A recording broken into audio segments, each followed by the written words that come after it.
ಸಾಲೋಟಿಗಿ ಕ್ಲಸ್ಟರ್ನ ಎಲ್ಲ ಶಾಲೆಯ ಮಕ್ಕಳು ಮತ್ತು ಶಿಕ್ಷಕರು ಸಾಲೋಟಿಗಿಯ ಗುರುದೇವ ಆಶ್ರಮಕ್ಕೆ ಭೇಟಿ ನೀಡಿದೆವು. ಅಲ್ಲಿ ಆಧ್ಯಾತ್ಮದ ದಿವ್ಯಚೇತನ ಸಿದ್ದೇಶ್ವರ ಅಪ್ಪವರ 3ನೇ ಸ್ಮರಣೋತ್ಸವಕ್ಕಾಗಿ ರಸ್ತೆಯುದ್ದಕ್ಕೂ ಬಣ್ಣ ಬಣ್ಣದ ರಂಗೋಲಿಗಳು ನಮ್ಮೆಲ್ಲರನ್ನ ಸ್ವಾಗತಿಸಿದವು. ಬಣ್ಣ ಬಣ್ಣದ ರಂಗೋಲಿಗಳನ್ನು ಕಣ್ತುಂಬಿಕೊಳ್ಳುತ್ತಾ ಮುಂದೆ ಸಾಗಿದಂತೆ ಮುಂದೆ ಗುರುವಿನ ಮುಖ್ಯ ಮಂಟಪವು ಸುಂದರವಾದ ಅಲಂಕಾರಗಳಿಂದ ಕೂಡಿದ್ದು ನಮ್ಮನ್ನು ಗಮನ ಸೆಳೆಯಿತು. ಆ ದಿವ್ಯ ಚೇತನಕ್ಕೆ ಎಲ್ಲ ಶಿಕ್ಷಕರು ಮತ್ತು ಮಕ್ಕಳು ಅಣೆಮಣಿದು ಅನೇಕ ಕಾರ್ಯಕ್ರಮಗಳನ್ನು ಮಾಡುವ ಮೂಲಕ ಆ ಗೌರವ ಮತ್ತು ಸಮರ್ಪಣೆಯನ್ನು ಸಲ್ಲಿಸಲಾಯಿತು. ನಡೆದಾಡುವ ದೇವರು, ಶತಮಾನದ ಸಂತ, ಆಧ್ಯಾತ್ಮಿಕ ಪ್ರವಚನಕಾರ, ನಮ್ಮ ನಿಮ್ಮೆಲ್ಲರ ಆರಾಧ್ಯ ದೈವವಾದಂತಹ ಸಿದ್ದೇಶ್ವರ ಅವರಿಗೆ ಕೋಟಿ ಕೋಟಿ ಪ್ರಣಾಮಗಳನ್ನು ಸಲ್ಲಿಸಿ, ಈ ಗುರುದೇವ ಆಶ್ರಮದಲ್ಲಿ ಬಂದಿರುವಂತ ಗುರುಗಳಿಗೂ ಕೂಡ ಅಣೆಮಣಿದು ಹಿರಿಯರೆನ್ನದೇ ಎಲ್ಲ ನನ್ನ ಮುದ್ದು ಮಕ್ಕಳಿಗೂ ಹಾಗೂ ವೇದಿಕೆ ಮುಂಭಾಗದಲ್ಲಿರುವಂತಹ ಎಲ್ಲ ಹಿರಿಯರಿಗೂ ಕೋಟಿ ಕೋಟಿ ಪ್ರಣಾಮಗಳನ್ನು ಸಲ್ಲಿಸಿ, ಮೊದಲು ಈ ಗುರುದೇವ ಆಶ್ರಮಕ್ಕೆ ಬಂದಿರುವಂತ ಗುರುಗಳ ಪರವಾಗಿ ಒಂದು ಚುಟುಕನ್ನ ಹೇಳಿ ಅದಾಂತ ನನ್ನ ಕವನವನ್ನು ವಾಚನ ಮಾಡ್ತೀನಿ. ಬುದ್ಧಿಗಳ ವಾಣಿ ಕೇಳಿದರು ಎದ್ದು ಬಂದು ಬಿಟ್ಟರು. ಬುದ್ಧಿಗಳ ವಾಣಿ ಕೇಳಿದರು ಎದ್ದು ಬಂದು ಬಿಟ್ಟರು. ಕಿರಿತನದಿಯವರು ಹಿರಿತನ ಒತ್ತು ನಿಂತರು. ಸಾಲೋಟಿಗಿ ಗುರುದೇವ ಆಶ್ರಮದಿ ಹೆಸರಾಗಿ ನಿಂತರು.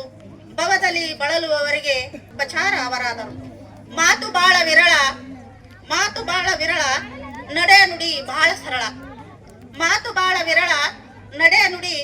ಸರಳ. ಅವರ ಮನಸ್ಸು ಕನ್ನಡಿ ಅರಳ. ಅವರ ವಾಣಿ ನಾವೆಲ್ಲರೂ ತಿಳಿದರೆ ಬಹಳ ಬಹಳ ಬಹಳ ನಾವು ಸರಳ ಅಂತ ಹೇಳ್ತಾ, ಕವನದ ಶಿಷ್ಯಕ್ಕೆ ಜ್ಞಾನದ ನಿಧಿ ಸಿದ್ದೇಶ್ವರಪ್ಪರವರು ನಾನು ಅಲ್ಲ ಆದ್ರೂ ಬರೆಯೋ ಪ್ರಯತ್ನ ಮಾಡಿದ್ದೀನಿ. ತಾವು ದೊಡ್ಡ ಮನಸ್ಸಿನಿಂದ ತಾವೆಲ್ಲ ಚೇತನಗಳಿಗೆ ಮತ್ತೊಮ್ಮೆ ನಮಸ್ಕರಿಸಿ ಈ ಕವನವನ್ನು ವಾಚನ ಮಾಡಿ. ಸಿದ್ದೇಶ್ವರ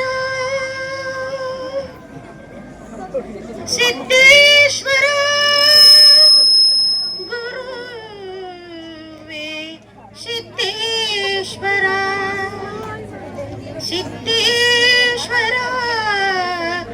ಗುರುವೇ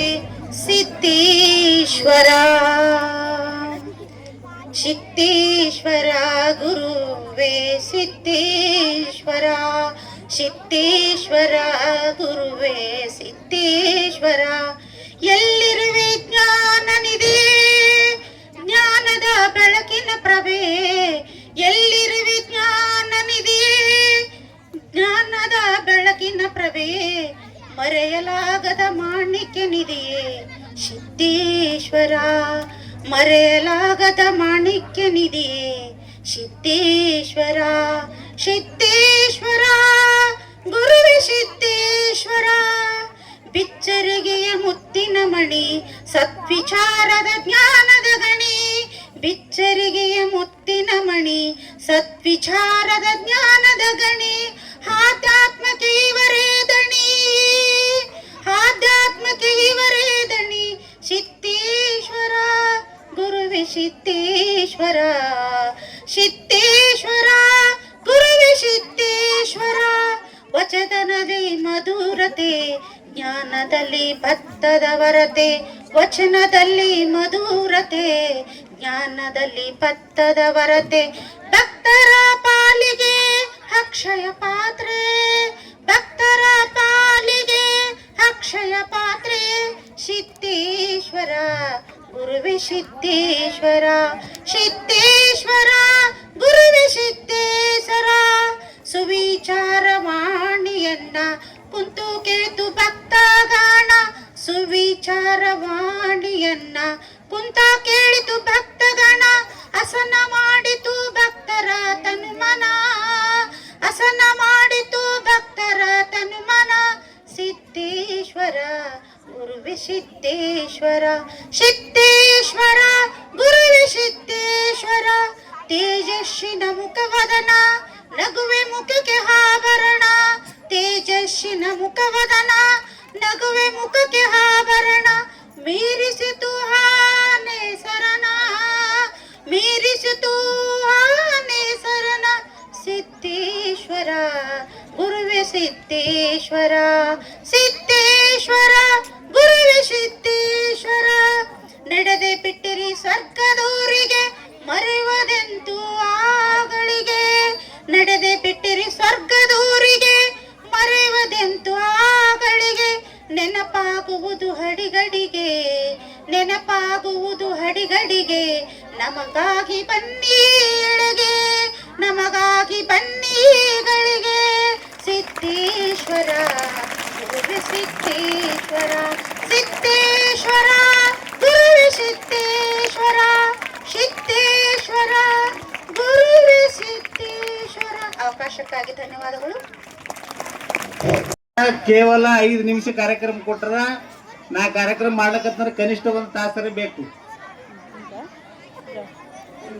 ಆದ್ರೂ ಸಹಿತ ಇಂಥ ಒಂದು ಅವಕಾಶ ನನಗೆ ಸಿಕ್ಕದಂದ್ರೆ ನನ್ನ ಸುದೈವ. ಸೀದಾ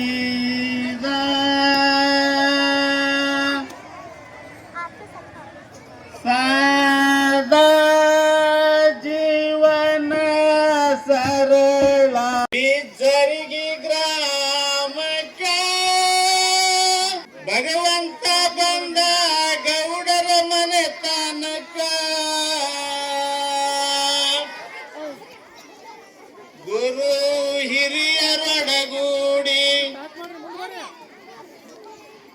ಬಾಲರು ಕೊಡ್ಲಗಾಕಿ ಗೋಗುಳಾಡಿ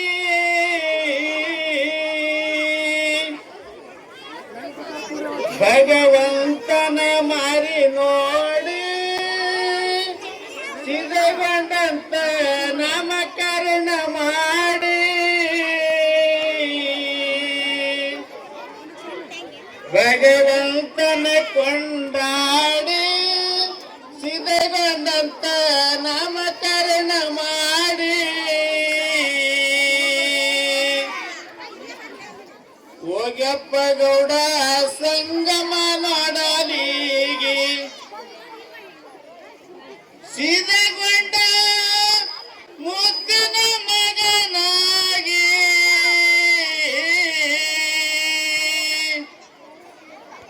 ವಂಶದ ಕುಡಿಯಾಗಿ ಬೆಳೆತಿದ ಮನೆತನದ ಸಿರಾಗಿ ವಂಶದ ಕುಡಿಯಾಗಿ ಸಿದ್ಧಗೊಂಡ ಹೆತ್ತವರು ಸಿರಾಗಿ ನಿಲವು ನರಸಿ ಬಂದೆ ನಿಲ್ಲಿಗೆ ಕರುಣೆಯಿಂದ ಕೈಯ ಪಿಡಿದು ನಡೆಸು ಮೆಲ್ಲನೆ ಕರುಣೆಯಿಂದ ಕೈಯ ಪಿಡಿದು ನಡೆಸು ಮೆಲ್ಲಗೆ ಮನವಪ್ಪಿ ಬಾಗುವೆ ನಿಮ್ಮ ಅಡಿಗೆ ಧನ್ಯನಾದೆ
ಧನ್ಯವಾದಗಳು ವಿದ್ಯಾರ್ಥಿನಿಯರಿಗೆ. ಈಗ ನಾನು ಅಮ್ಮ ಬೇಟೆಯನ್ನ ನಿನ್ನ ಮದಿನು ದೇವರ ಒಂದು ಹರ್ಷವಾದ ಮಾತೆ ಇನ್ನೊಂದು ಜೀವಕ್ಕೆ ಜೀವನ ನೀಡುವೆ ದೇವತೆ ಕರುಣಾಮಯಿ ಎಂದೇ ಜಗವತ್ತಿ ಯಾತೆ ನಿನ್ನೆ ನನುದಿನ ಅನ್ನ ನೆನೆಯುವು ಜಗದ ನಿಯಮವ ನೀ ಅರಿತೆ ಕಷ್ಟ ಸಹಿಸುತ್ತೇನು ನೀ ಕನಿತೆ ಮಗುವಿನ ನಗುಪಿವನ್ನಿ ನೀ ಬೇಡತೆ ನಿನ್ನ ನೋವುಗನ ಮದತ್ತೆ ನಿನ್ನ ಪ್ರೀತಿಗೆ ಇನ್ನ ಇರುತ್ತೆ ಪದಗಣನಿ ಮನುಷ್ಯನಾಗದು ನಿನ್ನೆ ಮಮತೆ ನಿನ್ನೆ ತಾಗಕ್ಕೆ ನಾ ಮನಸ್ಸುತ್ತೆ ನಿನ್ನಗಿದು ಅಪ್ಪನ ಈ ಕವಿತೆ.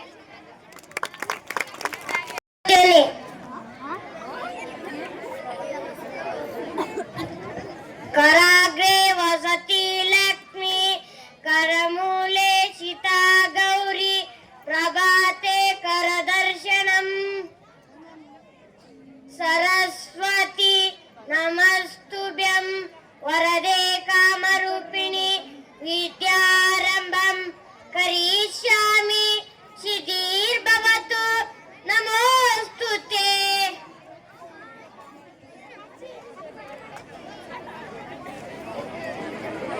वक्रतुण्ड महाकाय सूर्यकोटि समप्रभ निर्विघ्नं कुरु मे देव सर्वकार्येषु सर्वदा. गुरु ब्रह्मा गुरु विष्णु गुरुदेवो महेश्वर गुरु साक्षात् परब्रह्म ತಸ್ಮೈ ಶ್ರೀ ಗುರುವೇ ನಮಃ. 5 ವಚನಗಳು ಹೇಳುತ್ತೇನೆ. ಅನ್ನವನ್ನು ಇಕ್ಕುವುದು ನನ್ನೇನು ನುಡಿಯುವುದು ತನ್ನಂತ ಪರರ ಬಿಗಿದಡಿ ಭಿನ್ನಾಣವಕ್ಕೂ ಸರ್ವಜ್ಞ. ಆಗ ಬಾ ಈಗ ಬಾ ಹೋಗಿ ಬಾ ಎನ್ನದಲೇ ಆಗಲೇ ಕಳೆದುಕೊಡುವವನ ಧರ್ಮ ಒನ್ನಾಗದೆ ಬಿಡಲು ಸರ್ವಜ್ಞ. ತಂದೆ ನೀನು ತಾಯಿ ನೀನು ಬಂಧು ನೀನು ಬಳಗ ನೀನು ನೀನಿಲ್ಲದ ಮತ್ಯಾರು ಇಲ್ಲವಯ್ಯ ಕೂಡಲ ಸಂಗಮದೇವ.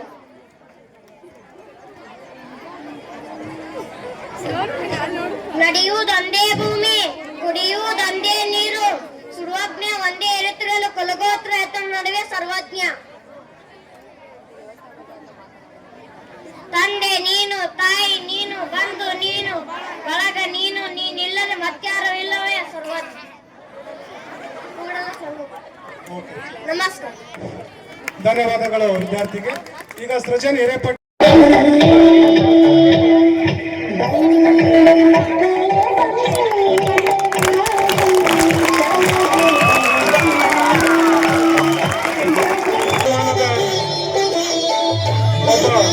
ಮೇರು ಪರ್ವತ ಜ್ಞಾನದ ಶಿಖರ ಜ್ಞಾನ ಭಾಸ್ಕರ ಯಾವ ಪದಗಳಿಂದ ಅವರನ್ನ ವರ್ಣಿಸಿದ್ರು ಆಭಾಸ ಆಗ್ತದ ಅಂತ ಪರಮಪೂಜ್ಯರ ದಿವ್ಯ ಸಾನ್ನಿಧ್ಯ ಬಹುಶಃ ಈ ಶತಮಾನದಲ್ಲಿ ನಮಗ್ ಸಿಕ್ಕೋದಂದ್ರ ಇದು ನಮ್ಮ ಜನ್ಮದ ಪುಣ್ಯ, ನಮ್ಮೆಲ್ಲರ ಪುಣ್ಯ, ನಮ್ಮೆಲ್ಲರ ಸೌಭಾಗ್ಯ ಅಂತ ಪರಮಪೂಜ್ಯರನ್ನ ವೇದಿಕೆಯ ಒಂದು ಮೇಲೆ ಅವರ ಪಾತ್ರಧಾರಿಯಲ್ಲಿ ಆಗಮಿಸಿದ ಮೂತ ವಿದ್ಯಾರ್ಥಿಗೆ ಮತ್ತೊಮ್ಮೆ ಜೋರಾದ ಚಪ್ಪಾಳೆಯನ್ನು ಕೊಡುವುದರ ಮೂಲಕ ಈಗ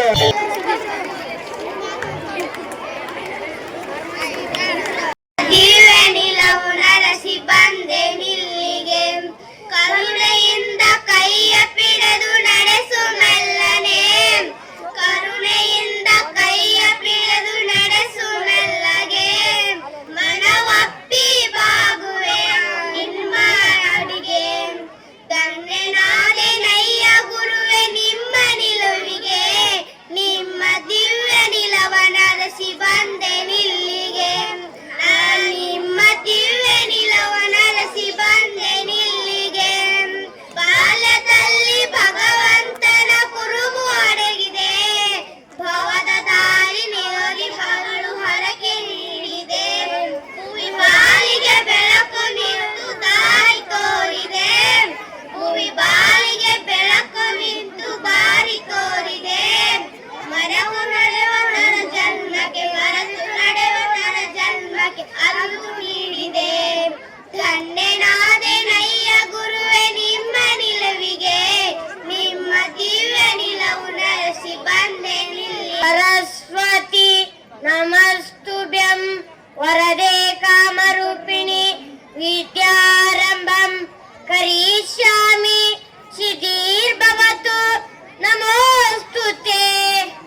ಗುರು ಬ್ರಹ್ಮ ಗುರು ವಿಷ್ಣು ಗುರುದೇವ ಮಹೇಶ್ವರ ಗುರು ಸಾಕ್ಷಾತ್ ಪರಬ್ರಹ್ಮ ತಸ್ಮೈ ಶ್ರೀ ಗುರುವೇ ನಮಃ. 5 ವಚನಗಳು ಹೇಳುತ್ತೇನೆ. ಅನ್ನವನ್ನು ಇಕ್ಕುವುದು, ನನ್ನೇನು ನುಡಿಯುವುದು, ತನ್ನಂತ ಪರರ ಬಿಗಿದಡಿ ಭಿನ್ನಾಣವಕ್ಕೂ ಸರ್ವಜ್ಞ. ಆಗ ಬಾ ಈಗ ಬಾ ಹೋಗಿ ಬಾ ಎನ್ನದಲೇ ಆಗಲೇ ಕರೆದುಕೊಡುವವನ ಧರ್ಮ ಒನ್ನಾಗದೆ ಬಿಡಲು ಸರ್ವಜ್ಞ. ತಂದೆ ನೀನು, ತಾಯಿ ನೀನು, ಬಂಧು ನೀನು, ಬಳಗ ನೀನು, ನೀನಿಲ್ಲದ ಮತ್ಯಾರು ಇಲ್ಲವಯ್ಯ ಕೂಡಲು ಸಂಗಮದೇವ. ನಡೆಯುವುದೊಂದೇ ಭೂಮಿ, ಕುಡಿಯುವುದೊಂದೇ ನೀರು, ಸುಡುವಜ್ಞ ಒಂದೇ ಎರುತ್ತಿರಲು ಕುಲಗೋತ್ರ ಎತ್ತ ನಡುವೆ ಸರ್ವಜ್ಞ. ನಮಸ್ಕಾರ. ಧನ್ಯವಾದ. ಅರನಿಂದ ಅಧಿಕ ಸದ್ಗುರುವೆಂಬುವುದನ್ನು ಕೇಳಿ ಗುರುವೇ ನಿಮ್ಮ ಚರಣವನ್ನು ನಿಟ್ಟಿಸುವೆನು. ಕರುಣದಿಂದ ನನಗೆ ಕೃಪೆಯಾಗು. ಎಲ್ಲ ದೈವಕ್ಕೆ ನಿನ್ನ ಮೆಲ್ಲಡಿಯೇ ಘನವೆಂದು ಎಲ್ಲಿ ಒಮ್ಮೊಮ್ಮೆ ನುಡಿಪೆ ನಾಂ ಗುರುರಾಯ ಸಲ್ಲಿಲೆಯಿಂದ ಕೃಪೆಯಾಗೋ. ನರಜೀವಿಗಳಿಗೋರ್ವ ಹರನೆ ಕಾರಣಕರ್ತ ಶರಣ ಸಂತತಿಗೆ ಗುರುವೇ ನೀ ಕರ್ತನೆಂದ ಕೃಪೆ ನಡಿಗೆ ಕೃಪೆಯಾಗೋ. ಮನ್ಸನ ಜೀವ ನೀ ನುಡಿಸಿ ಆಡ್ಯ ಕಡಮರುವಾಗ್ಯಾವ. ಯಾಕೋ ಶಿವಲಿಂಗ ನಡೆಸುತ್ತಿ ಹಿಂಗ ಏನೇನು ಇಲ್ಲಯ್ಯ ನಮ್ಮ ಕೈಯಾಗ. ಈ 3 ಶ್ರೀಗಳಿಗೆ ಜೋರಾದ ಚಪ್ಪಾಳೆ ಮುಖಾಂತರ ಒಂದು ಸ್ವಾಗತವನ್ನು ಕೋರೋಣ. ಇಲ್ಲಿಯವರೆಗೆ ಅಪ್ಪಾಜಿಯವರ ಬೆಳಿಗ್ಗೆಯಿಂದ 12 ಗಂಟೆಯಿಂದ ಇಲ್ಲಿಯವರೆಗೆ ಪರಮ ಪೂಜ್ಯರಿಗೆ ಸಂಬಂಧಪಟ್ಟಂತ ಏನೇನು ನುಡಿನಮನ ಇತ್ತು ಬಹಳ ಅರ್ಥಪೂರ್ಣವಾಗಿ ಇಲ್ಲಿಯವರೆಗೆ ಎಲ್ಲ ಶಾಲಾ ಮಕ್ಕಳು, ಅವರಿಗೆ ಸಂಬಂಧಿಸಿದಂತ ಸಹ ಶಿಕ್ಷಕರು, ಆ ಎಲ್ಲ ಮುಖ್ಯೋಪಾಧ್ಯಾಯರು ಬಹಳ ಅದ್ಭುತವಾಗಿರುವಂತ ಕಾರ್ಯಕ್ರಮಗಳನ್ನ ಇಲ್ಲೆಲ್ಲ ಪ್ರಸ್ತುತಪಡಿಸಿದ್ರು. ಕೊನೆಗೆ ಪೂಜೆ ಅಪ್ಪಾಜಿ ಅವ್ರನ್ನು ಕೂಡ ವೇದಿಕೆ ಮೇಲೆ ಕರ್ಕೊಂಡು ಬಂದೇನಪ್ಪ ಅಂತ ಒಂದು ಗಾಯನ ಕೂಡ ಪ್ರಸ್ತುತಪಡಿಸಿದ್ರು. ಅದಕ್ಕೆ ಬಹಳ ಅದ್ಭುತವಾಗಿರುವಂತ ಎಲ್ಲ ವಿಚಾರಗಳನ್ನ ಈ ವೇದಿಕೆ ಮುಖಾಂತರ ಪ್ರಸ್ತುತಪಡಿಸಿದ್ದಾರೆ. ಆ ಎಲ್ಲ ಗುರು ವೃಂದಕ್ಕೂ, ಆ ಮುಖ್ಯ ಶಿಕ್ಷಕರಿಗೂ, ಆ ಎಲ್ಲ ವಿದ್ಯಾರ್ಥಿಗಳಿಗೆ ಜೋರಾದ ಚಪ್ಪಾಳೆ ಮುಖಾಂತರ ನಿಮಗೆ ನಾವು ಅಭಿನಂದನೆಗಳನ್ನ ಸಲ್ಲಿಸ್ತೀವಿ. ದೇವರನ್ನ ಮಂದಿರದಲ್ಲಿ ಸ್ಮರಿಸಿಕೊಂಡು ಆಶ್ರಮದ ಪೂಜ್ಯರಾದ ಹಿರಿಯರು ಅನುಭಾವಿಗಳಾದ ಸಂಗಮೇಶ್ವರ ಮಹಾಸ್ವಾಮಿಗಳಲ್ಲಿಯೂ ಕೂಡ ಅನಂತ ಶರಣೆಂದು ಈ ಕಾರ್ಯಕ್ರಮದಲ್ಲಿ ದಿವ್ಯ ಸಾನ್ನಿಧ್ಯವನ್ನು ವಹಿಸಿರುವ ಸದಾಶಿವ ಮಹಾಸ್ವಾಮಿಗಳ ಪಾದಕ್ಕೂ ನಮಸ್ಕರಿಸಿ ಎಲ್ಲ ಶಾಲೆಯ ಮುಖ್ಯೋಪಾಧ್ಯಾಯರಲ್ಲಿ, ಶಿಕ್ಷಕರಲ್ಲಿ ಹಾಗೂ ಎಲ್ಲ ಮಕ್ಕಳಲ್ಲಿ ಮತ್ತು ಕಾರ್ಯಕ್ರಮದಲ್ಲಿ ಕೂಡಿದ ಮಹಾಜನಗಳೇ, ಮಾತೆಯರೇ, ಗುರು ಹಿರಿಯರೇ, ಅಣ್ಣ ತಮ್ಮಂದಿರೇ, ಅಕ್ಕ ತಂಗಿಯರೇ ಮತ್ತು ಮಕ್ಕಳೇ, ತಾವೆಲ್ಲರೂ ಎನ್ನ ತಾಯಿ ತಂದೆ ಎಂದೇ ಭಾವಿಸಿ ತಮ್ಮೆಲ್ಲರಿಗೂ ಅನಂತ ಶರಣೋ ಶರಣಾರ್ಥಿ. ದೊಡ್ಡವ್ರ ಮುಂದೆ ಮಾತಾಡೋದು ಅಂತಂದ್ರೆ ಬಹಳ ಸುಲಭ, ನಿಮ್ಮ ಮುಂದೆ ಏನ್ ಮಾತಾಡೋದೈತಿ ಬಹಳ ಕಷ್ಟ. ಇದು ಬಹಳ ಎಲ್ಲರೂ ಬಹಳ ಮನಪೂರ್ವಕವಾಗಿ ವಿದ್ಯಾರ್ಥಿಗಳಾಗಿ ಅಪ್ಪಗೋಳು ಗುರು ನಮನ ಕಾರ್ಯಕ್ರಮವನ್ನ ಬಹಳ ಅದ್ಭುತವಾಗಿ ಮಾಡಿದ್ದೀರಿ. ಇದೆಲ್ಲ ಯಾರಿಗೆ ಸಂತೋಷ ಪಡ್ತದೆ ಅಂತ ಕೇಳಿದ್ರೆ ನಮಗೆಷ್ಟು ಈ ಕಾರ್ಯಕ್ರಮವನ್ನ ನೋಡಿ ಆನಂದ ಪಟ್ಟಿವೋ ಇಲ್ಲೋ ಗೊತ್ತಿಲ್ಲ. ಆದ್ರೆ ನಿಮ್ಮೆಲ್ಲ ಕಾರ್ಯಕ್ರಮವನ್ನ, ಹಾಡುಗಳನ್ನ, ಭಾಷಣವನ್ನ ನೋಡಿ ಪರಮ ಪೂಜ್ಯ ಸಿದ್ದೇಶ್ವರ ಮಹಾಸ್ವಾಮಿಗಳಿಗೆ ಮಾತ್ರ ಆನಂದವಾಗಿರುತ್ತದೆ. ಅಂತ ಆನಂದದ ಕಾರ್ಯಕ್ರಮವನ್ನ ನೀವೆಲ್ಲರೂ ಮಾಡಿದ್ದೀರಿ. ನಿಮ್ಮೆಲ್ಲರಿಗೆ ಗುರುದೇವರ ಕೃಪಾ ಆಶೀರ್ವಾದ, ಸಂಗಮೇಶ್ವರ ಮಹಾಸ್ವಾಮಿಗಳ ಸಾಲುಟಿಗೆ ಶಿವಯೋಗೇಶ್ವರ ಆಶೀರ್ವಾದ ನಿಮ್ಮೆಲ್ಲರ ಮೇಲೆ ಇರಲಿ ಅಂತ ಹಾರೈಸಿ ನನ್ನೆರಡು ಮಾತುಗಳಿಗೆ ವಿರಾಮ. ನಿಮಗೆಲ್ಲ ಆರಾಮ. ಧನ್ಯವಾದಗಳು ಗುರೂಜಿ ಅವರಿಗೆ. ತಮ್ಮೆಲ್ಲರಿಗೆ ಶುಭಾಶಯಗಳನ್ನು ಹೇಳೋದ್ರ ಜೊತೆಗೆ ಸ್ವರೋ ಗುರುರಾತ್ಮೇತಿ ಮೂರ್ತಿ ಭೇದ ವಿಭಾಗಿನೇ ವ್ಯೋಮವದ್ವ್ಯಾಪ್ತ ದೇಹಾಯ ದಕ್ಷಿಣಾಮೂರ್ತಯೇ ನಮಃ. ಪ್ರಾತಸ್ಮರಣೀಯ, ಪೂಜ್ಯನೀಯ, ವಂದನೀಯ ಎನ್ನ ಸದ್ಗುರುಗಳ ದಿವ್ಯ ಚರಣಾರವಿಂದಗಳಲ್ಲಿ ಅನೇಕ ಕೋಟಿ ಪ್ರಣಾಮಗಳನ್ನು ಸಮರ್ಪಿಸಿ ನಡೆದಾಡುವ ದೇವರೇ ಆದಂಥ ಶ್ರೀ ಸಿದ್ದೇಶ್ವರ ಅಪ್ಪಾಜಿಯವರ ದಿವ್ಯಚರಣಾರವಿಂದಗಳಲ್ಲಿ ಅನೇಕ ಕೋಟಿ ಪ್ರಣಾಮಗಳನ್ನು ಸಮರ್ಪಿಸುತ್ತಾ ಈ ಆಶ್ರಮದ ಪೀಠಾಧಿಪತಿಗಳಾದಂಥ ಪರಮ ಪೂಜ್ಯ ಸಂಗಮೇಶ ಮಹಾಸ್ವಾಮೀಜಿಯವರ ದಿವ್ಯಚರಣಾರವಿಂದಗಳಲ್ಲಿ ದಂಡವತ್ ಪ್ರಣಾಮಗಳನ್ನು ಸಮರ್ಪಿಸಿ ಬಸವಾನಂದ ಮಹಾಸ್ವಾಮೀಜಿಯವರ ದಿವ್ಯಚರಣಾರವಿಂದಗಳಲ್ಲಿ ಅನೇಕ ಕೋಟಿ ಪ್ರಣಾಮಗಳನ್ನು ಸಮರ್ಪಿಸುತ್ತಾ ಗುರುವೃಂದಕ್ಕೂ ಗುರು ಮಾತಾಜಿಯವರಿಗೂ ಶರಣು ಹೇಳುತ್ತಾ ಮುದ್ದು ಮಕ್ಕಳಲ್ಲಿ ಶರಣು ಹೇಳಿ ವಿದ್ಯಾರ್ಥಿಗಳ ಒಂದು ಪಂಚಲಕ್ಷಣಗಳನ್ನು ಹೇಳಿದ್ದಾರೆ. ಏನು ಹೇಳ್ರಿ? ಪಂಚಲಕ್ಷಣಗಳು. ವಿದ್ಯಾರ್ಥಿ ಹೆಂಗಿರ್ಬೇಕಂತ ಹೇಳಿ, ಅಲ್ಪ ನಿದ್ರಾ, ಸ್ವಾನ ನಿದ್ರಾ ಅಲ್ಪಹಾರಿ, ಕಾಕಚೇಷ್ಟಾ ಬಕಧ್ಯಾನಂ ಅಲ್ಪಹಾರಿ. ಅಲ್ಪಹಾರಿ ಅಂದ್ರೆ ಎಷ್ಟಿರ್ಬೇಕ್ರಿ? ತಾಟ ಗಂಟ್ಲೆ ತಿನ್ನುವುದು. ಯೋಗದಲ್ಲಿ ಒಂದು ಪದ್ಧತಿ ಇದೆ.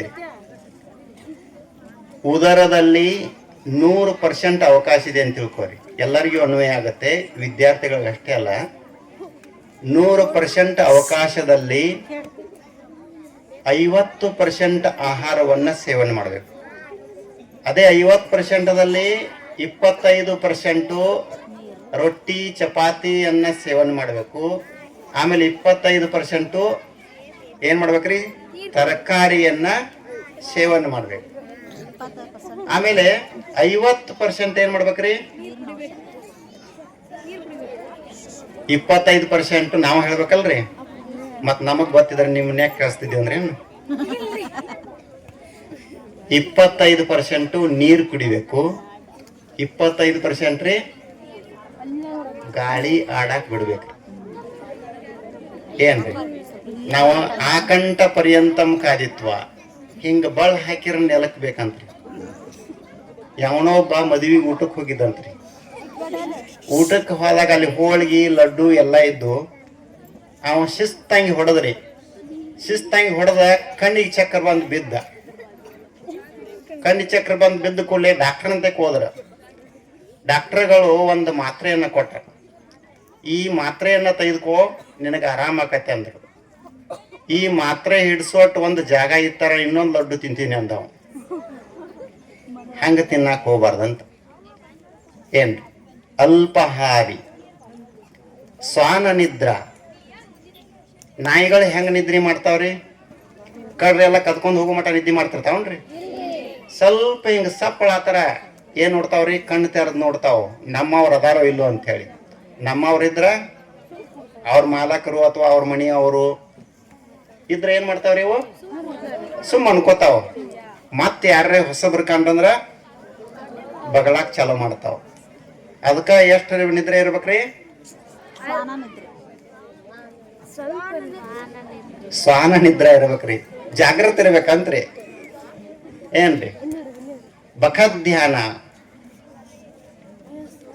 ಬಕ ಪಕ್ಷಿ ನೋಡಿರೇನ್ರಿ? ಬಕ ಪಕ್ಷಿ ನದಿ ದಂಡಿಗೆ ಅಥವಾ ಕೆರೆ ದಂಡಿಗೆ ಕುಂತಿರ್ತದ ರೀ. ಹೆಂಗ್ ಕುಂತಿರ್ತದ ರೀ? ಕಣ್ ಮುಚ್ಕೊಂಡ್ ಕುಂತಿರ್ತತಿ. ಅದ್ರ ಕಾಲಾಗ ಮೇನ್ ಅದು ಬತ್ತಾರ ಪಟ್ನ ಹಿಡ್ಕೊಂಡ್ ನುಂಗಿ ಗಪ್ ನಕೊಂಡ್ರಿ. ಹಂಗ ಧ್ಯಾನ ಮಾಡ್ಬೇಕಂತ. ಅಂದ್ರೆ ನೀವು ಗುರುಗಳು ಏನ್ ಹೇಳ್ತಾರಲ್ರಿ, ಸುಮ್ಮನೆ ಕಣ್ ಮುಚ್ಕೊಂಡ್ ಕುಂಡ್ರಬೇಕು. ಗುರುಗಳು ಹೇಳಿದ್ದನ್ನ ನೆನಪಿನಲ್ಲಿ ಇಟ್ಕೋಬೇಕು. ಅವೆಲ್ಲ ನಿಮ್ಮ ನೆನಪಿನಲ್ಲಿ ಉಳಿಬೇಕವು. ಲಿಪಿಗಳದಾವ, 3 ಲಿಪಿಗಳದಾವ್ರಿ. ಒಂದು ಶಿಲಾಲಿಪಿ ಅದ, ಒಂದು ಉಸ್ಕಿನ ಲಿಪಿ ಅದ, ಒಂದು ನೀರಿನ ಮೇಲೆ ಲಿಪಿ ಅದ. ಯಾವ್ದು ಬಾಳ ತಕ ಇರ್ತದ್ರಿ? ನೀರಿನ ಮೇಲೆ ಹಿಂಗ್ ಬರ್ಕೋತ ಹೋದ್ರಂದ್ರೆ ಎಷ್ಟೊತ್ತಿರ್ತೈತಿ ಅದ ಕಾಣ್ತತಿ ಅಷ್ಟ. ಹಿಂಗ ನೀವು ಬರೆಯಾಕತ್ತೀರಿ ಅಂತ ಹೇಳಿ. ಆಮೇಲೆ ಉಸ್ಕಿನ ಮೇಲೆ ಬರ್ದದ್ದು ಸ್ವಲ್ಪ ಹೊತ್ತು ಇರ್ತತೆ. ಸುಂಟ್ರ ಗಾಳಿ ಬಂತಾರೆ ಎಲ್ಲ ಉಸಕ್ ಬಂದ್ ಹಿಂಗ ಅದ್ರ ಮೇಲೆ ಬಿತ್ತರ ಮುಚ್ಕೊಂಡ್ ಹೋಗ್ಬಿಡ್ತೈತಿ. ಕಲ್ಲಿನ ಮೇಲೆ ಬರ್ದದ ಲಿಪಿ ನಿರಂತರವಾಗಿ ಉಳಿತೈತಿಲ್ರಿ. ನಿಮ್ದು ಹೆಂಗಿರ್ಬೇಕು ಬುದ್ಧಿ? ನೀರಿನ ಮೇಲೆ ಬರ್ದಂಗಿರ್ಬೇಕು, ಇನ್ನು ಉಸ್ಕಿನ ಮೇಲೆ ಬರ್ದಂಗಿರ್ಬೇಕು, ಇನ್ನು ಕಲ್ಲಿನ ಮೇಲೆ ಬರ್ದಂಗಿರ್ಬೇಕು. ಕಲ್ಲಿನ ಮೇಲೆ ಬರ್ದಂಗಿತ್ತಾರ ಎಕ್ಸಾಮ್ ಬರೆಯೋತ್ನಾಗ ನಿಮಗೆ ಯಾವುದೂ ಅಂಜಿಕೆ ಇರಂಗಿಲ್ಲ. ನೀರಿನ ಮೇಲೆ ಬರ್ದಿದ್ದಿತ್ತಾರ ಯಪ್ಪ ಎಕ್ಸಾಮ್ ಬತ್ತೇನು ಏನು ಬರೀದು ಅಂತ ಹೇಳಿ ತಿಳ್ಯಾಕ ಟೆನ್ಷನ್ ಆಕತಿ ಏನ್ರಿ. ಅದ ಉಸ್ಕಿನ ಮೇಲೆ ಬರ್ದಿದ್ದಿತ್ತಾರ ಸ್ವಲ್ಪ ಧೈರ್ಯ ಇರ್ತತಿ, ಅಲ್ಲಿ ಹಾದ್ಕೊಲೆ ಏನೂ ನೆನಪು ಬರಂಗಿಲ್ಲ. ಹಂಗ ವಿದ್ಯಾರ್ಥಿಗಳು ಏನ್ ಮಾಡ್ಬೇಕ್ರಿ, ಬಖದ್ ಧ್ಯಾನ. ಆಮೇಲೆ ಕಾಕಚೇಷ್ಟ. ಕಾಕಚೇಷ್ಟ ಅಂದ್ರೆ ಹೆಂಗಿರ್ಬೇಕ್ರಿ, ಕಾಗಿ ಒಂದ್ ಏನಾರು ತಿನ್ನುವತ್ನಾಗ ಏನ್ ಮಾಡ್ತೈತ್ರಿ, ಪರೀಕ್ಷೆ ಮಾಡ್ತೈತ್ರಿ. ಅದು ಒಮ್ಮೆ ಹಿಂಗ ನುಂಗಂಗಿಲ್ಲ ನಮ್ಮಂಗ. ಪರೀಕ್ಷೆ ಮಾಡಿ ಏನ್ ಮಾಡ್ತೈತ್ರಿ, ಸೇವನೆ ಮಾಡ್ತೈತಿ. ಅದಕ್ಕ ಕಾಕಚೇಷ್ಟ ಅಂತಾರ. ಕಾಗಿ ಒಂದ ಕಣ್ಣತ್ರಿ, ನಾವು ನೋಡಿಲ್ಲ, ಆದ್ರೆ ಕಾಗಿ ಒಂದ ಕಣ್ಣತ್. ಎರಡು ಇರ್ತಾವ ಕರೆ, ಅದು ಆ ಕಡೆ ಈ ಕಡೆ ಹೊಳತಿರ್ತೈತೆ ಅಂತ. ಅದಕ್ಕಾಗಿ ಕಾಗಿ ಒಂದ ಕಣ್ಣು ಇರ್ತದ. ಕಾಕಚೇಷ್ಟ ಹಂಗಿರ್ಬೇಕು. ಇವು ವಿದ್ಯಾರ್ಥಿಗಳ ಪಂಚಲಕ್ಷಣಗಳು. ನೀವು ನೆನಪು ಇಟ್ಕೊಳ್ಬೇಕು. ವಿದ್ಯಾರ್ಥಿ ತ್ಯಜತೆ ಸುಖಂ, ಸುಖಾರ್ಥಿ ತ್ಯಜತೆ ವಿದ್ಯಾ, ವಿದ್ಯಾರ್ಥಿನ ಕುತ ಸುಖಂ, ಸುಖಾರ್ಥಿನ ಕುತ ವಿದ್ಯಾ. ಅಂದ್ರೆ ವಿದ್ಯಾರ್ಥಿಗಳಿಗೆ ಏನಿರಂಗಿಲ್ರಿ, ಸುಖ ಇರಂಗಿಲ್ಲ, ಟೆನ್ಷನ್ ಜಾಸ್ತಿ ಇರ್ತತ್ರಿ. ಅಭ್ಯಾಸ ಮಾಡೋ ಟೆನ್ಷನ್ ಇರ್ತದ, ಅದಕ್ಕಾಗಿ ಅವಾಗ ಸುಖ ಇರಂಗಿಲ್ಲ. ಆಮೇಲೆ ಚೆನ್ನಾಗಿ ಅಧ್ಯಯನ ಮಾಡಿ ನೌಕರಿ ಮಾಡಾಕ್ತಿದಾರೆ, ಅವಾಗ ಏನಿರ್ತತ್ರಿ, ಅವಾಗ ಸುಖ ಇರ್ತತಿ. ಮತ್ ಮೊದಲ ನೀವು ಸುಖವಾಗಿ ನಿದ್ದೆ ಮಾಡಿರಿ, ಊಟ ಮಾಡಿ ನಿದ್ದೆ ಮಾಡಿರಿ ಅಂದ್ರ ವಿದ್ಯಾ ಪ್ರಾಪ್ತಿ ಆಗಂಗಿಲ್ಲ. ಅದಕ್ಕ ವಿದ್ಯಾರ್ಥಿಗೆ ಏನಿರಂಗಿಲ್ರಿ, ಸುಖ ಇರಂಗಿಲ್ಲ, ಸುಖಾರ್ಥಿಗೆ ವಿದ್ಯೆ ಇರಂಗಿಲ್ಲ. ಅದಕ್ಕಾಗಿ ನೀವೇನು ಇದ್ರೊಳಗೆ ಯಾವ್ದು ಆಯ್ಕೆ ಮಾಡ್ಕೋತಿಲ್ಲ, ನಿಮ್ಮ ಮೇಲೆ ಬಿಟ್ಟಿದ್ದು. ಏನು ಮೊದಲ ಸುಖವನ್ನ ಅನುಭವಿಸಿರ, ಆಮೇಲೆ ವಿದ್ಯಾ ಬರಂಗಿಲ್ಲ. ಈಗ ನೀವು ಸುಖವನ್ನ ತ್ಯಾಗ ಮಾಡ್ರ ಏನ್ ಬರ್ತೈತ್ರಿ, ವಿದ್ಯಾ ಬರ್ತೈತಿ. ಎಷ್ಟು ಗಂಟೆಗೆ ಹೇಳ್ಬೇಕ್ರಿ ನಾವೆಲ್ಲರೂ? 6 ಗಂಟೆಗೆ, 5 ಗಂಟೆಗೆ. ಸೂರ್ಯ ಅಂಶ ತಿರ್ತಾರ್ರಿ, ಸೂರ್ಯನ ಬಂದು ಎಬಸ್ಬೇಕ ಏನ್ರಿ. ಹಂಗ ನೀವು ಸೂರ್ಯ ಅಂಶ ಆಗಬಾರ್ದು. ವಿದ್ಯಾರ್ಥಿಗಳು ಏನ್ ಮಾಡ್ಬೇಕ್ರಿ, ಜಲ್ದಿ ಹೇಳ್ಬೇಕಂತ. ಬ್ರಾಹ್ಮಿ ಮುಹೂರ್ತದಲ್ಲಿ 3 ಗಂಟೆಗೆ ಎದ್ದು ಸ್ಟಡಿ ಮಾಡ್ಬೇಕಂತ. ಅವಾಗ ಯಾಕೆ ಸ್ಟಡಿ ಮಾಡ್ಬೇಕ್ರಿ 3 ಗಂಟೆಗೆ ಎದ್ದು? ನಮ್ದೆಲ್ಲ ಉಲ್ಟಾಗೈತ್ರಿ. ಈಗ ಬೆಳ ತನಕ ಓದೋದು, 12 ಗಂಟೆ 10 ಗಂಟೆ ಮಣ್ಕೋದು, 10 ಗಂಟೆ ಮಠ. ಹಂಗಾಗಬಾರ್ದಂತ. ವಿದ್ಯಾರ್ಥಿಗಳು ಮೊದಲು ಗುರುಕುಲ ಅಂತಿದ್ದು. ಗುರುಕುಲ ಪದ್ಧತಿಯಲ್ಲಿ ಜಲ್ದಿ ಮನೆಗೆ ಜಲ್ದಿ ಹೇಳ್ಬೇಕಂತ್ರಿ. ಮಲ್ಗೋದು ಎಷ್ಟೊತ್ರಿ? 11 ಗಂಟೆ 10 ಗಂಟೆಗೆ ಮನಗ್ತೀವಿ ನಾವು. ಮತ್ತೆ ಹೇಳೋದನ್ನು ಜಲ್ದಿ ಲೇಟ್ ಆಕತ್ರಿ, ಜಲ್ದಿ ಹೇಳಕ್ ಬರಂಗಿಲ್ಲ. ಅದ 9 ಗಂಟೆಗೆ ಅದು ಮನ್ಕೊಂಡ್ರಿ ಅಂದ್ರೆ ನೀವು ಕರೆಕ್ಟ್ 3 ಗಂಟೆಗೆ ಎಚ್ಚರಿಕೆ ಆಗ್ತದ. ವಿದ್ಯಾರ್ಥಿ ನಿದ್ದೆ ಎಷ್ಟು ತಾಸು ಮಾಡ್ಬೇಕಂದ್ರೆ 4 ತಾಸು ಅಷ್ಟ ಮಾಡ್ಬೇಕಂತ್ರಿ. 4 ತಾಸು ಅಷ್ಟ ವಿದ್ಯಾರ್ಥಿಗಳ ನಿದ್ದೆ. ಅದೇ ಕೆಲಸ ಮಾಡೋರು 5 ತಾಸು 6 ತಾಸು ನಿದ್ದೆ ಮಾಡ್ಬೇಕಂತ. ಹಂಗೆ ನೀವು ಎದುರು ಹೋಗಿದ್ರಿ, ನೀವ ವಿಚಾರ ಮಾಡ್ಕೊರಿ. ವಿದ್ಯಾರ್ಥಿಗಳ ಲಕ್ಷಣಗಳು ಭಾಳ ಅದಾವು. ಆ ಲಕ್ಷಣದಲ್ಲಿ ನೀವು ಚೆನ್ನಾಗಿ ಅಧ್ಯಯನ ಮಾಡ್ರಿ. ಅಂತ ಸದ್ಬುದ್ಧಿಯನ್ನ ಸಿದ್ದೇಶ್ವರ ಅಪ್ಪಾಜಿಯವರು ನಿಮಗೆಲ್ಲರಿಗೂ ಕೊಡ್ಲಿ ಅಂತ ಹೇಳಿ ನಾನು 2 ಮಾತುಗಳನ್ನು. ಆದರ್ಶ ವಿದ್ಯಾರ್ಥಿಯ ಪಂಚಲಕ್ಷಣಗಳ ಕುರಿತು ಬಹಳ ಅದ್ಭುತವಾಗಿರುವಂತ ವಿಚಾರಗಳನ್ನ ಹೇಳಿರುವಂತ ಪೂಜ್ಯರಿಗೆ ಅಭಿನಂದನೆಗಳು. ಈಗ ಸಂಗಮೇಶ್ವರ ಅಪ್ಪ ಅವರು ತಮ್ಮನ್ನು ಕುರಿತು ಮಾತಾಡಬೇಕಂತ ಬಂದಿತ್ತು. ಪೂಜ್ಯ ಗುರುದೇವರನ್ನು ಮಂದಿರದಲ್ಲಿ ಸ್ಮರಣೆ ಮಾಡುತ್ತಾ ತೃತೀಯ ಗುರು ಸ್ಮರಣೋತ್ಸವ ಕಾರ್ಯಕ್ರಮದಲ್ಲಿ ವೇದಿಕೆಯನ್ನು ಅಲಂಕರಿಸಿರುವಂತಹ ಬಸವಾನಂದ ಶ್ರೀಗಳಲ್ಲಿ ಇನ್ನೋರ್ವ ಪೂಜ್ಯನೀಯರಾಗಿರತಕ್ಕಂಥ ಯೋಗಿರಾಜ ಸದಾಶಿವ ಮಹಾಸ್ವಾಮೀಜಿಯವರ ಕಡಿದಾವರೆಗಳಲ್ಲಿ ನಮಸ್ಕರಿಸುತ್ತಾ, ಇಲ್ಲಿ ನೆರೆದಿರುವ ಎಲ್ಲ ಶಿಕ್ಷಕ ವೃಂದದವರಲ್ಲಿ, ಪ್ರೀತಿಯ ವಿದ್ಯಾರ್ಥಿನಿಯರಲ್ಲಿ, ಸದ್ಭಕ್ತರಲ್ಲಿ ತಮ್ಮೆಲ್ಲರಲ್ಲಿ ನಮಸ್ಕಾರಗಳು. ಈಗಾಗಲೇ ಬಹಳಷ್ಟು ಸಮಯ ಆಗ್ಯದ. ಇವತ್ತು ನಮ್ಮ ಪರಿಸ್ಥಿತಿ ಹೇಗಾಗ್ಯದಂದ್ರೆ ಒಂದು ಸಣ್ಣ ಕತ್ತಿ ಕೇಳ್ರಿ ಎಷ್ಟು ಚಂದ ಅದ. ಒಬ್ಬ ಗುರುಗಳು ಪ್ರವಚನ ಮಾಡಕ್ ಹೋಗಿದ್ರು ಊರಾಗ. ಶ್ರಾವಣ ಮಾಸದಾಗ ಪ್ರವಚನ ಮಾಡಕ್ ಹೋಗಿದ್ರು. ಆ ಊರಿಗೆ ಮೊದಲನೇ ಸರತಿ ಹೋಗಿದ್ರು ಅವ್ರ ಗುರುಗಳು. ಇವರು ಸ್ವಭಾವ, ಗುಣಧರ್ಮ, ಆಹಾರ, ವಿಹಾರ ಆ ಊರಿನ ಜನಕ್ಕೆ ಗೊತ್ತಿರಲಿಲ್ಲ. ಅವಾಗ ಹಳ್ಳಿಯೊಳಗೆ ಪ್ರವಚನಕ್ಕೆ ಬಂದ್ರೆ ಇಲ್ಲಿ ನಡೆಯೋದಿಲ್ಲ. ನಮ್ಮಲ್ಲಿನೂ ಶಿವಯೋಗೇಶ್ವರ ಶ್ರಾವಣ ಮಾಸದೊಳಗೆ ಪ್ರವಚನ ಹೇಳಕ್ಕೆ ಕರ್ಕೊಂಡು ಬಂದಿರ್ತಾರೆ. ಮನೆ ಮನೆಗೆ ಊಟಕ್ಕೆ ಕರ್ಕೊಂಡು ಹೋಗ್ತಾರೆ ಪ್ರಸಾದಕ್ಕೆ. ಹಂಗೆ ಆ ಗುರುಗಳಿಗೆ ಮೊದಲನೇ ದಿವಸ ಶ್ರಾವಣ ಮಾಸದ ಪ್ರಾರಂಭದ ದಿವಸನ ಒಬ್ಬ ಆಯಿ ಮೊಟ್ಟ ಮೊದಲಿಗೆ ನಾನೇ ಕರ್ಕೊಂಡು ಹೋಗ್ತೀನಿ ಗುರುಗಳಿಗೆ ಪ್ರಸಾದಕ್ಕೆ ಅಂತ ತಿಳ್ಕೊಂಡು ಕರ್ಕೊಂಡು ಹೋದಳು. ಆವಾಗ ಆಯಿ ಕೇಳಿದ್ಲು, ಗುರುಗಳ ನಿಮಗೆ ಏನು ಮಾಡಿದ್ರೆ ಹಿಡಿಸ್ತದ ಪ್ರಸಾದ, ಏನು ಮಾಡಬೇಕು ಪದಾರ್ಥ ಅಂತ ಕೇಳಿದ್ಳು. ಅವಾಗ ಅವರು ಗುರುಗಳಂದ್ರು, ನಮಗೇನು ಅಂಥದ್ದು ಇಂಥದ್ದು ಅಂತೇನಿಲ್ಲ. ನಾವು ಎದ್ರ ಮೇಲೆ ಭಾಳ ಜೀವದಿವಂದ್ರೆ ಒಂದೆರಡು ಬಿಸಿ ರೊಟ್ಟಿ, ಒಂದಿಟ್ಟು ಪುಂಡಿ ಪಲ್ಯ ಆದ್ರೆ ಸಾಕು. ನಾವೇನು ಹೋಳಿಗೆಯವರಲ್ಲ, ಹುಗ್ಗಿಯವರಲ್ಲ, ರೊಟ್ಟಿ ಪುಂಡಿ ಪಲ್ಯದವರು.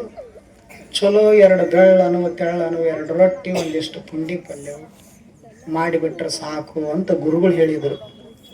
ಅವಾಗ ಆಯಿ ಇದ್ದಳಲ್ಲ, ಅದರೊಳಗೇನು ದೊಡ್ಡ ಮಹಾದ ಗುರುಗಳ ಬನ್ನಿ ಅಂತ ತಿಳ್ಕೊಂಡು ರೊಟ್ಟಿ ಪುಂಡಿ ಪಲ್ಯ ಮಾಡಿ ಉಣಿಸಿದಳು. ಆ ದಿವಸ ಬೆನ್ನ ಮುಗೀತಲ್ಲ ಆಯಿ ಮನೆದು. ಮಾರನೇ ದಿವಸ ಮತ್ತೊಬ್ಬರು ಮನೆ ಇತ್ತು. ಆವಾಗ ಎರಡನೇ ಮನೆಗೆ ಹೋಗಬೇಕಾಗಿತ್ತಲ್ಲ. ಮಾರನೇ ದಿವಸ ಆಯಿ ತನ್ನ ಮನೆಗೆ ಮುಗಿಸ್ಕೊಂಡು ಸುಮ್ಮ ಕೂಡಲಿಲ್ಲ. ನಾಳೆಗೆ ಯಾರ ಮನೆ ಐತಲ್ಲ ಅವ್ರ ಮನೆಗಿಂದ ರಾತ್ರಿ ಹೋದಳು. ಮೊದಲನೇದ್ದು ಭಿನ್ನೈ ಮಾಡಿಸಿದ್ಲಲ್ಲ, ಅವ್ರು ಎರಡನೇ ಮನೆಯವರು ಕೇಳಿಸಿದ್ರು, ನಿನ್ನೆ ಆಯಿ ನಿಮ್ಮ ಮನೆಗೆ ಗುರುಗಳು ಬಂದಿದ್ರಲ್ಲ ಮತ್ತು ಏನು ಮಾಡಿ ಉಣಿಸಿದೆ ಅಂತ ಕೇಳಿದ್ರು. ಅವಾಗ ಆಯಿ ಅಂದ್ಲು, ಅವ್ರು ಭಾಳ ಸರಳದರ ಗುರುಗಳು, ಅವ್ರು ಅಂತಿಂಥದ್ದು ಏನೂ ಬೇಡೋದಿಲ್ಲ, ಹುಗ್ಗಿ ಹೋಳಿಗೆನ ಅವ್ರಿಗೆ ಎರಡು ರೊಟ್ಟಿ ಪುಂಡಿ ಪಲ್ಯ ಮಾತ್ರ ಮುಗಿತವ್ರದ್ದು ಅಂತ ಎರಡನೇ ಮನೆಗೆ ಹೇಳಿ ಬಂದಿದ್ಲು. ಇದು ಇವ್ರಿಗೆ ಗುರುಗಳಿಗೆ ಗೊತ್ತಿಲ್ಲ. ಎರಡನೇ ದಿವಸ ಅವ್ರ ಮನೆಗೆ ಹೋದ್ರು, ಅಲ್ಲಿ ಪುಂಡಿ ಪಲ್ಯವು ರೊಟ್ಟಿ. ಹಿಂಗೆ 30 ದಿವಸ 30 ಮನೆ ಒಪ್ಸಿದ್ರಲ್ಲ. ನಾಳೆ ಇವ್ರ ಗುರುಗಳು ಹೋಗ್ಬೇಕು ಅನ್ಕೊಡ್ದನ ರಾತ್ರಿ ಹೋಗಿ ಮುದುಕಿ ಆಯಿ ಹೇಳಿ ಬರ್ತಿತ್ತು ಅವ್ರ ಮನೆಗೆ. ಅವ್ರು ಏನೋ ಕಾಡವ್ರಲ್ಲ, ಬಿಡವ್ರಲ್ಲ, ಎರಡು ರೊಟ್ಟಿ ಪುಂಡಿ ಪಲ್ಯ. ಇದು ತಪ್ಪಲಿಲ್ಲ ಗುರುಗಳಿಗೆ. ಯಾರ ಮನೆಗೆ ಹೋದ್ರೂ ರೊಟ್ಟಿ ಪುಂಡಿ ಪಲ್ಯ, ಇದನ್ನ ಬಿಟ್ಟರೆ ಮತ್ತೊಂದೇನು ಇಲ್ಲ. ತಿಂಗಳಾವಧಿ ಪ್ರವಚನ ಮುಗಿದ್ರೂ ಸಹಿತ ಉಂಡದ್ದೇನು ರೊಟ್ಟಿ ಪುಂಡಿ ಪಲ್ಯ ತಿಂದು ಜಡ್ಡು ಬಂತವ್ರಿಗೆ. ಅವಾಗಿನ್ನ ಯಾವಾಗ ಮುಗಿದಿತ್ತೋ, ಯಾವಾಗ ನನ್ನ ಊರಿಗೆ ಹೋಯ್ದೇನೋ ಅಂತ ತಿಳ್ಕೊಂಡು ಎಲ್ಲ ಪ್ರವಚನ ಮುಗಿಸ್ಕೊಂಡು ಮಂಗಳಾರತಿ ಮಾಡಿ ಇನ್ನೇನು ಕಾರ್ ಗಾಡಿ ಒಳಗೆ ಕೂತು ಇನ್ನೇನು ಹೋಗ್ಬೇಕಂತಿದ್ರು. ಊರು ಜನ ಎಲ್ಲ ನೆರೆದಿತ್ತು ಕಳಿಸಿ ಕೊಡಕತ್ತಿದ್ರು.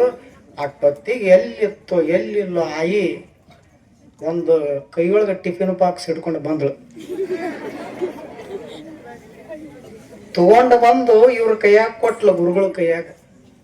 ಗುರುಗಳಿಗೆ ಅನಿಸಿತು, ಈ ಟಿಫಿನ್ ಬಾಕ್ಸ್ನ್ಯಾಗ ತಂದಾಳ ಅಂದ್ರೆ ಬಹುತೇಕ ರವೆದುಂಡಿ ಬೇಸನ್ ಉಂಡಿ ಇರ್ಬೇಕಂತ ತಿಳ್ಕೊಂಡು ಹಿಗ್ಗನಿಸಿತು, ಸಂತೋಷ ಪಟ್ಟರು. ಇನ್ನು ಇಲ್ಲೇನು ತೆಗೆದು ನೋಡೋದು, ಹೋಗಿ ಊರಿಗೆ ಹೋಗಿ ಮಠಕ್ಕೆ ಹೋಗಿ ತೆರೆದು ನೋಡಿದ್ರ ಆತಂತ ತಿಳ್ಕೊಂಡು ತಗೊಂಡು ಬಂದು ನೋಡ್ತಾರ. ಆಯಿ ಅದ್ರಾಗನು ರೊಟ್ಟಿ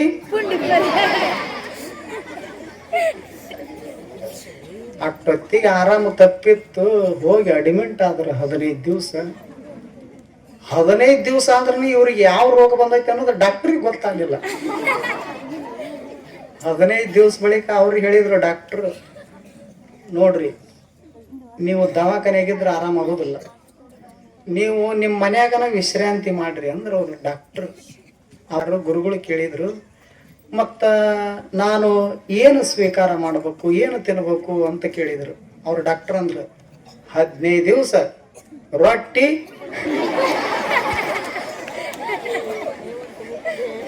ಪುರಾಣಕ್ಕೆ ಹೋದ್ರು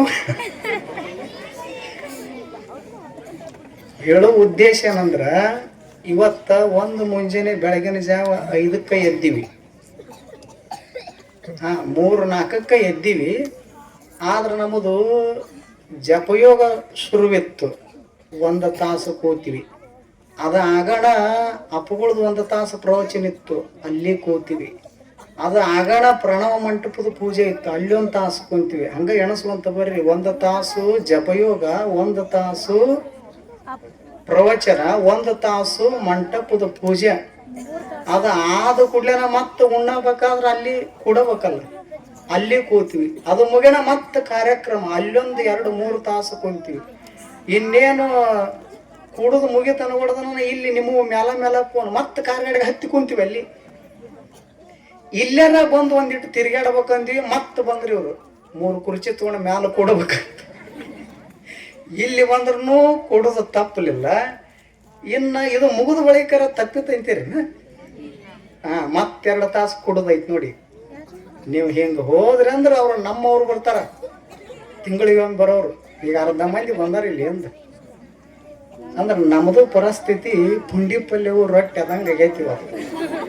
ಸ್ವಲ್ಪರ ತಿರ್ಗಾಡ್ಬೇಕಂತೀವಿ ಖರೆ, ಆದ್ರೆ ಕೂಡೋದು ತಪ್ಪು ಒಂದು. ಈ ಉದ್ದೇಶ ಇಟ್ಟುಕೊಂಡು ನಿಮಗೊಂದು ಸಣ್ಣ ದೃಷ್ಟಾಂತ ಹೇಳಿದ್ದೀವಿ ಅಷ್ಟೇ. ಅದಕ್ಕೆ ನಿಮ್ಮ ಬಗೆಗೆ ಒಂದು ಹೇಳೋದೇನಂದ್ರೆ, ಅಪ್ಪಗಳದು ನಾಡಿನ ತುಂಬೆಲ್ಲ ಇಂದು ಏನು ಮಾಡಿದಾರ, ಗುರು ನಮನ ಕಾರ್ಯಕ್ರಮವನ್ನು ಮಾಡಿದಾರ. ಎಂತೆಂಥವ್ರು ಮಾಡ್ಯಾರ ಗೊತ್ತದ ಏನು? ದೊಡ್ಡ ದೊಡ್ಡ ಮಠಾಧಿಪತಿಗಳು ಮಾಡ್ಯಾರ, ಪೀಠಾಧಿಪತಿಗಳು ಮಾಡ್ಯಾರ,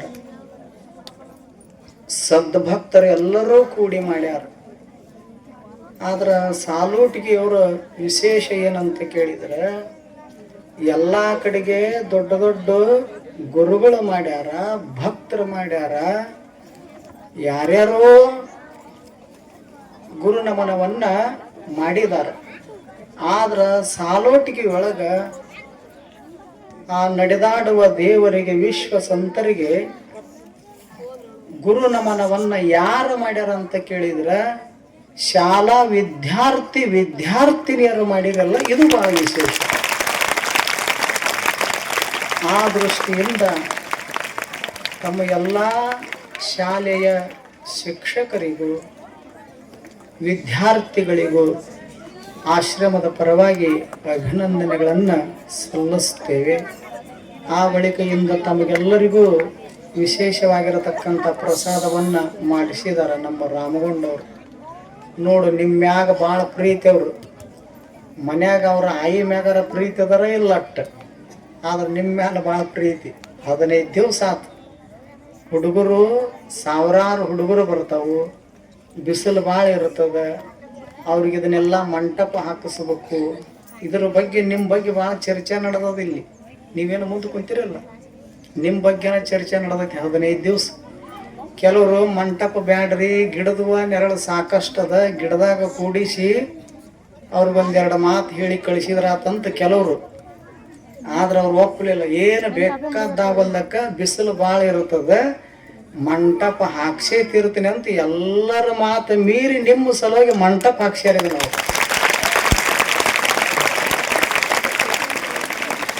ಹಾಕ್ಸ್ಯಾರ. ವಿಚಿತ್ರ ಏನಂದ್ರೆ ಇವತ್ತು ಬಿಸಿಲು ಕಡಿಮೆ ಐತಿ ನೋಡಿ, ಮಜಾ ಹೆಂಗದ. ಅವರು ಇಷ್ಟೆಲ್ಲರ ಮಾತು ಮೀರಿ ಹಾಕ್ಸ್ಯಾರ, ಆದ್ರೆ ಇವತ್ತು ಬಿಸಿಲ ಇಲ್ಲ. ಆದರೂ ಒಟ್ಟಾರೆಯಾಗಿ ತಮ್ಮ ಭಕ್ತಿಯನ್ನ ಅವ್ರು ಏನು ಮಾಡಿದಾರ, ಗುರುವಿಗೆ ವ್ಯಕ್ತ ಮಾಡಿದಾರ. ಅಂಥವ್ರಿಗೂ ಸಹಿತ ಆಶ್ರಮದ ಪರವಾಗಿ ಅಭಿನಂದನೆಗಳನ್ನು ಸಲ್ಲಿಸುತ್ತಾ, ತಾವೆಲ್ಲರೂ ಬಹಳಷ್ಟು ಹೊತ್ತು ಕಾಯ್ದಿದ್ದೀರಿ. ಎಷ್ಟೋ ವಿದ್ಯಾರ್ಥಿಗಳು ಅಪ್ಪಗಳು ಅಭಿನಯ ಮಾಡಿದಾರ, ಹಾಡ ಹಾಡಿದಾರ, ವಚನಗಳನ್ನು ಹೇಳಿದಾರ. ತಾವೆಲ್ಲರೂ ಏನೇನು ವ್ಯಕ್ತ ಮಾಡಿದಾರಲ್ಲ ಗುರು ನಮನದ ಪ್ರಯುಕ್ತ, ತಮ್ಮೆಲ್ಲ ವಿದ್ಯಾರ್ಥಿಗಳಿಗೂ ಅಪ್ಪಗಳು ಕೃಪಾ ಆಶೀರ್ವಾದ ಇರಲಿ ಅಂತ ಹಾರೈಸುತ್ತಾ, ಮತ್ತು ಮುಂದಿನ ವರ್ಷ 4ನೇ ಒಂದು ಗುರು ನಮನ ಕಾರ್ಯಕ್ರಮದೊಳಗೆ, ಗುರು ಸ್ಮರಣೋತ್ಸವ ಕಾರ್ಯಕ್ರಮದೊಳಗೆ ಮತ್ತು ನಾವು ನೀವೆಲ್ಲರೂ ಭೇಟಿ ಆಗೋಣ. ತಮ್ಮೆಲ್ಲರಿಗೂ ಗುರುದೇವರ ಕೃಪೆ ಇರಲಿ. ತಮ್ಮೆಲ್ಲರಿಗೂ ವಿದ್ಯಾಬುದ್ಧಿಯನ್ನು ಲಭಿಸುವಂತೆ ಆಶೀರ್ವಾದವನ್ನು ಮಾಡಲಿ ಅಂತ ಹಾರೈಸುತ್ತಾ 2 ನುಡಿಗಳನ್ನು ಗುರುದೇವರ ಪಾದಕ್ಕೆ ಸಮರ್ಪಣೆ ಮಾಡಲಾರದಕ್ಕಿಂತ ಮೊದಲ ಇಲ್ಲಿಗೆ ಈ ಕಾರ್ಯಕ್ರಮ ಮುಗೀತು ಅಂತಿಲ್ಲ. ಸರಿಯಾದ ಸಮಯಕ್ಕೆ 6 ಗಂಟೆಗೆ ಮತ್ತೆ ಕಾರ್ಯಕ್ರಮ ಪ್ರಾರಂಭ ಆಗ್ತದೆ. ಇವರು ಗುರುಗಳದು ಉಪದೇಶ ಇರ್ತದೆ.